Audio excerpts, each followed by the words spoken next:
ನೋಡಿ, ಇವತ್ತು SIR ಜಾರಿ ಇದ್ರ ಬಗ್ಗೆ ಖಂಡಿತವಾಗಿ ಇದು ಈ ದೇಶದಲ್ಲೇ ಮೊನ್ನೆ ವೆಸ್ಟ್ ಬೆಂಗಾಲ್ ಅಲ್ಲಿ ಆಗಿರುವಂತಹ ಒಂದು ಚುನಾವಣೆ ನೋಡಿದಾಗ ಮತ್ತು ಬೇರೆ ಬೇರೆ ಕಡೆ ಯಾವ ರೀತಿಯಾಗಿ ಚುನಾವಣೆ ಆಯೋಗ ನಡ್ಕೊಳ್ತಾ ಇದೆ, ಅದು ಇವತ್ತು ನಿಜವಾಗ್ಲೂ ಸಂಶಯಾಸ್ಪದವಾದಂಥ ರೀತಿ ನಡ್ಕೊಂಡಿದ್ದಾರೆ.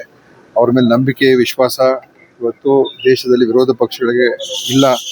ಮತ್ತು ಇದು ಬಹಳ ಒಂದು ಕೆಟ್ಟ ಪರಿಸ್ಥಿತಿ. ಯಾವತ್ತೂ ಕೂಡ ನಮ್ಮ ದೇಶದಲ್ಲಿ ಚುನಾವಣಾ ಆಯೋಗದ ಬಗ್ಗೆ ಯಾರೂ ಕೂಡ ಸಂಶಯ ಪಡ್ತಾ ಇರಲಿಲ್ಲ.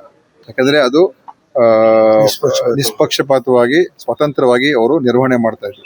ಇವತ್ತು ಆ ಪರಿಸ್ಥಿತಿ ಇಲ್ಲ. ನಮ್ಮ ದೇಶದಲ್ಲಿ ಇವತ್ತು ಎಲ್ಲವನ್ನೂ ಕೂಡ ರಾಜಕೀಯವಾಗಿ ಚುನಾವಣೆ ಗೆಲ್ಲೋದಕ್ಕೆ ಏನ್ ಮಾಡಬೇಕು ಅದು ಇವತ್ತು ಬಿಜೆಪಿ ಮಾಡ್ತಾ ಇದೆ.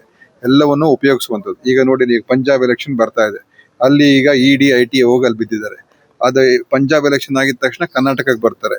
ED IT ಬಂದು ಕೂತ್ಕೊಂಡು ಇಲ್ಲಿ ಬಿಜೆಪಿಗೆ ಹೇಗೆ ಹೆಲ್ಪ್ ಮಾಡಬೇಕು ಅವ್ರು ಶುರು ಮಾಡ್ತಾರೆ.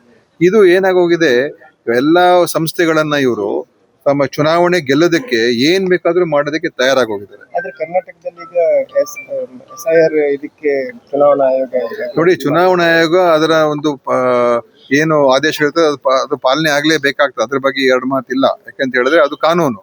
ಆದ್ರೆ ಅದರಲ್ಲಿ ಇರುವಂತಹ ವಿಷಯಗಳ ಬಗ್ಗೆ ನಾವು ಯಾವ ರೀತಿಯಾಗಿ ಹೋರಾಟ ಮಾಡಬೇಕು ಮತ್ತು ವೆಸ್ಟ್ ಬೆಂಗಾಲ್ ಆದಂತ ರೀತಿಯಾಗಿ ಇಲ್ಲಿ ಏನ್ ಪ್ರಯೋಗ ಮಾಡ್ತಾರೋ ಗೊತ್ತಿಲ್ಲ.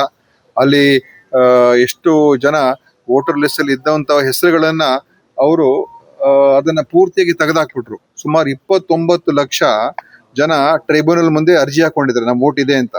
ಅದ್ರಲ್ಲಿ ಇತ್ಯರ್ಥ ಆಗಿದ್ದು ಕೇವಲ 1,000 ಎಷ್ಟೋ ಚಿಲ್ಲರೆ ವೋಟು. ಉಳಿದಿರೋದೆಲ್ಲ ಇನ್ನೂ ತೀರ್ಮಾನನೇ ಆಗ್ಲಿಲ್ಲ. ಆ ಟ್ರೈಬ್ಯುನಲ್ ಜಡ್ಜ್ಗಳು ಹೇಳ್ಬಿಟ್ರು ನಮ್ಗೆ 4 ವರ್ಷ ಆದ್ರೂ ಕೂಡ ಇದನ್ನ ನಾವು ಹೇರ್ ಮಾಡಕ್ಕಾಗಲ್ಲ. ಮತ್ತು 29 ಲಕ್ಷ ಜನರ ವೋಟ್ ಎಲ್ಲಿಗೆ ಹೋಯ್ತು? ಈಗ ಏನಾಯ್ತು ಅದ್ರದ್ದು? ಈಗ ಒಂದು ವೋಟನ್ನ ನಾವು ಕಳ್ಕೊಂಡಾಗ ಮತ್ತು ಅದಕ್ಕೆ ಅದಕ್ಕೆ ಪರ್ಯಾಯ ಮಾರ್ಗ ಏನು? ಯಾವ ರೀತಿ ಅದನ್ನೇ ಏನ್ ಮಾಡ್ತಾರೋ ಗೊತ್ತಿಲ್ಲ ಇವರು.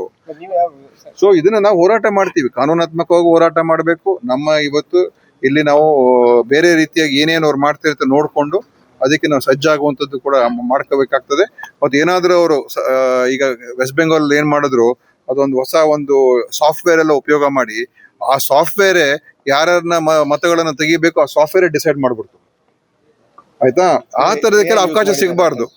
AI ಯೂಸ್ ಮಾಡಿದ್ದೇನೆ ಅಂತ ಹೇಳ್ತಾರೆ. ಅದರಲ್ಲಿ ಸೋಷಿಯಲ್ ಮೀಡಿಯಾದಲ್ಲಿ ಈಗ ನಾವು ನಮ್ಮ ಸೋಷಿಯಲ್ ಮೀಡಿಯಾ ನೋಡಿದ್ರೆ ನಾವು ಕಾಂಗ್ರೆಸ್ ಪರ ಅಂತ ಗೊತ್ತಾಗುತ್ತೆ. ಇವ್ರು ವೋಟ್ ತೆಗೆದಾಕ್ಬಿಡುದು. ಅದು ಯಾವುದೋ ಒಂದು AI ಫಾರ್ಮುಲಾ. ಅದನ್ನ ನಾವು ಟ್ರೈಬ್ಯುನಲ್ ಮುಂದೆ ಕೂತ್ಕೋಬೇಕು. ಟ್ರೈಬ್ಯುನಲ್ ಮುಂದೆ ಕೂತ್ಕೊಂಡು ಇತ್ಯರ್ಥ ಆಗ್ಬೇಕಲ್ಲ. ಅದಕ್ಕೋಸ್ಕರ ಇದು ಬಹಳ ಗಂಭೀರವಾದಂತ ವಿಷಯ. ಅದಕ್ಕೆ ನಾವು ಹೋರಾಟ ಮಾಡ್ಲೇಬೇಕು.